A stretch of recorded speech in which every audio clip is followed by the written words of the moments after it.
One sunny morning, I found a photo of myself lost among the pages of a forgotten book. The smile frozen in time made me think, who was I at that moment and who am I now? As Socrates said, know thyself. But how many of us actually embark on this deep journey? Surprisingly, 80% of people think they know themselves well, but only a fraction truly delve deep into their being. I challenge you to look within ourselves, beyond expectations and social masks. What will you discover about yourself today? Don't forget to subscribe to explore this topic in the video so you can continue this journey with us. First topic: self-awareness. Even when we're on the stage of life, even in the leading role, we sometimes feel lost in the face of daily antagonists. Today we will reveal how self-awareness can be your compass on this journey. Knowing yourself is like having a map in an unknown land. When you know yourself, you identify not only your strengths but also your weaknesses, turning obstacles into steps of growth. Imagine the clarity to recognize that a negative comment does not reflect you, but the person the other person has chosen. Looking inward is not about isolating yourself, but about building stronger bridges with others. When you dive deep within yourself, you feel like you're coming out with a shield that can reflect the negativity of others before it gets in. And how can you practice this art? Through constant reflection. Make it a ritual, like drinking water or breathing. With every challenging situation, ask yourself, what does this teach me about myself? Remember, this is an invitation to ask. By doing so, you not only neutralize toxic people, but also pave the way for wiser decisions. Now look around you. See every interaction as an opportunity to practice self-awareness. In the end, remember that the greatest victory is over yourself, achieving a state of peace and control where no one can disturb yourself. And remember, every step you take on this journey of self-awareness sheds light on others finding their own path. Second topic: forgiveness and memory. In our life journey, we encounter emotional crossroads that determine not who we are, but who we will become. To talk about forgiveness and memory is to navigate the often choppy waters towards the calm harbor we call inner peace. But how can we maintain this delicate balance between forgiving and not forgetting? Forgiveness does not mean erasing memories, it means redefining our relationship with them. Think of yourself as a sculptor. Every experience, good or bad, is a raw block of marble. Forgiveness is the tool that allows us to carve beauty out of pain. But memory is really the guide that ensures we don't cut our fingers in the process. When we forgive, we make room in our hearts for new connections, healthier relationships that blossom in the fertile soil of understanding and empathy. But remembering, we build a hedge around this garden, not to keep others out, but to protect the young plants from past storms. Endurance is the most beautiful flower of this garden. It doesn't grow despite difficulties, it grows because we learn from it. It is the memories of past winters that teach us to appreciate the spring sun.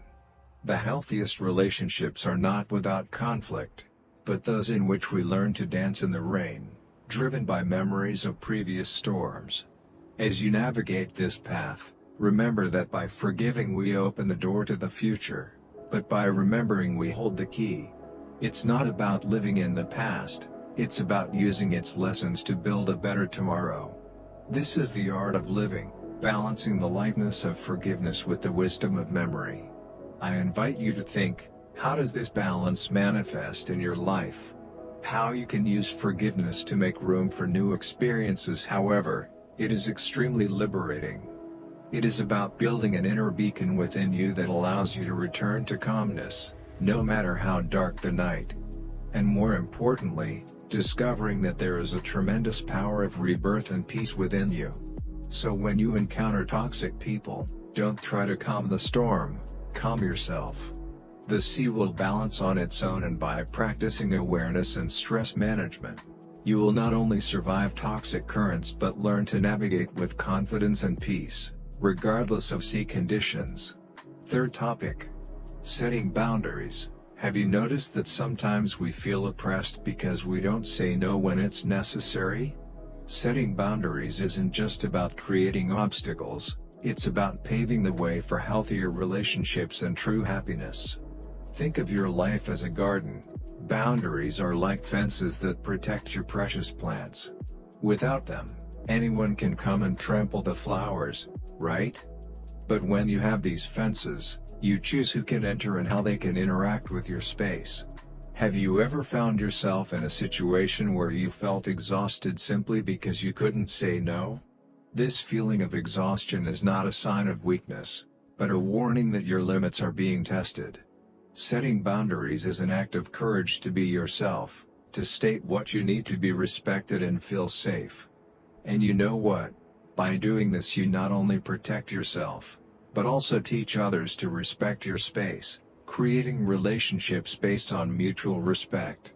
So how to do this without appearing distant or rigid? The key is in communication. Talking openly about your boundaries is a sign of self-awareness and self-esteem, not selfishness. This means that I value a relationship and want it to be the best for both of us. In addition to strengthening bonds, this fosters an environment where everyone feels heard and valued. I invite you to take action now. Think about your boundaries. Are they clearly defined? If they aren't, what's the first step you can take today to start setting them up? Remember, every little step counts on the journey to creating healthier relationships and a respectful personal space. So, let's start this journey of self-awareness and mutual respect together. Fourth topic. Energy intelligence. Have you ever stopped and thought that we need to charge our energy every day, just like we charge our mobile phones? I'm not just talking about sleeping well or taking a vacation, but the art of managing your own energy wisely. It is the art of managing your energy in a way that affects not only yourself but also the people around you, creating a calm environment and encouraging healthy behaviors. Think of meditation, for example. It's not just a moment of peace and quiet. Meditation is a powerful tool to recalibrate the mind and body, allowing you to reconnect to your center and generate positive energy. Have you noticed how just one meditation session can make your day calmer and more productive? What about nutrition? Just as we choose quality fuel for our car, the type of food we consume can be the fuel we need to optimize our energy. The nutrients in a balanced diet nourish not only the body but also directly the mind, allowing us to stay calm and make informed decisions. But here's a realization: managing your own energy is not limited to individual practices. It also includes knowing how your energy acts on others and how you can positively impact your environment.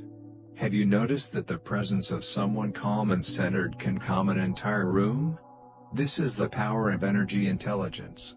I now encourage you to consider how you manage your own energy, whether you are flowing it towards yourself, both mentally and adjusting the sails, your actions and reactions to stay on course.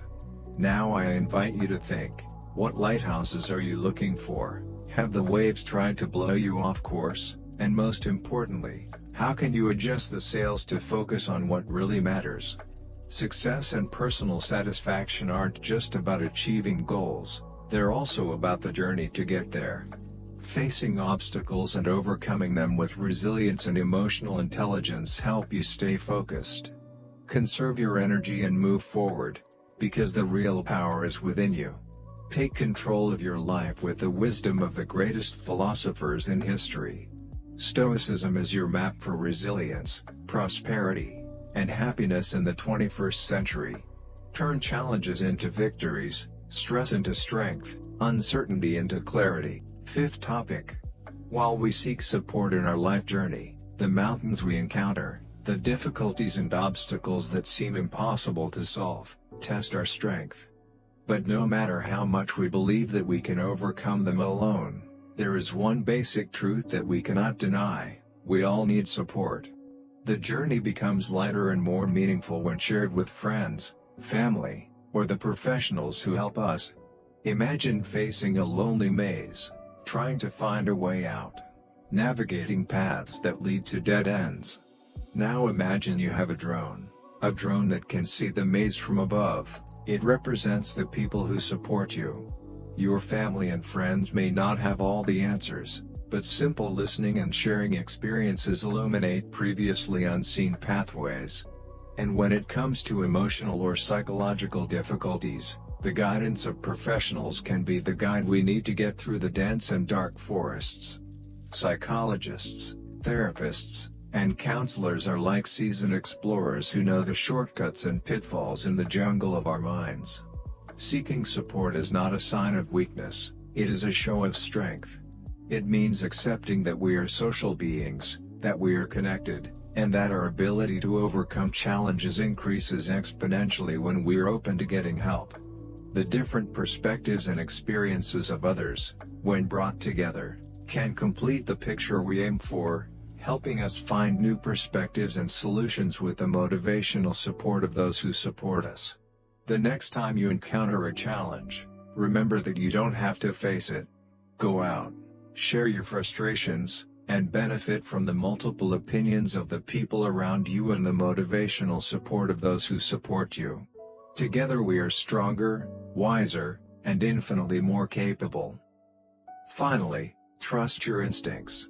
Most of the time, we have a gut feeling that something is not right. If you feel uncomfortable or feel like someone's sincerity isn't genuine, pay attention to those feelings. These are things that your subconscious mind detects, subtleties that you don't notice. Protecting yourself against false intimacies doesn't mean closing the door to new relationships, but it does mean being more open to more real and meaningful connections. By improving your ability to discern the intentions of others, you become better equipped in the complex world of human relationships and foster an environment of authenticity and mutual respect.